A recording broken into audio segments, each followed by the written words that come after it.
Le Portugal a décrété 3 jours de deuil national après le décès cette nuit d'une légende du football. Eusébio, celui que l'on surnommait la Panthère Noire, est mort à l'âge de 71 ans.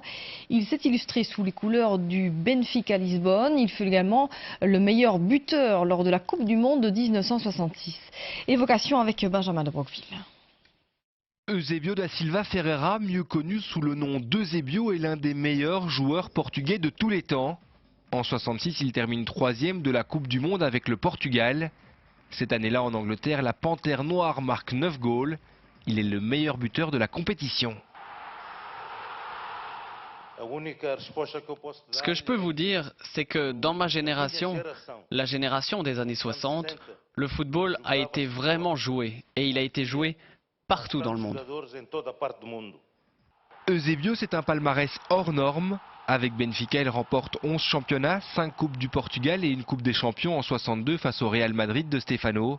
À cette époque-là, il affronte des joueurs comme Pelé, Cruyff ou Juste Fontaine. Mais c'est lui qui remporte le Ballon d'Or 1965. Physiquement, il était très fort. Techniquement, il était parfait. Il avait une intelligence de jeu assez rare, comme tous les grands joueurs. Ses qualités lui permettent d'inscrire 733 buts sur l'ensemble de sa carrière. Originaire du Mozambique, Eusébio joue essentiellement pour Benfica, où une statue à son effigie trône devant le stade.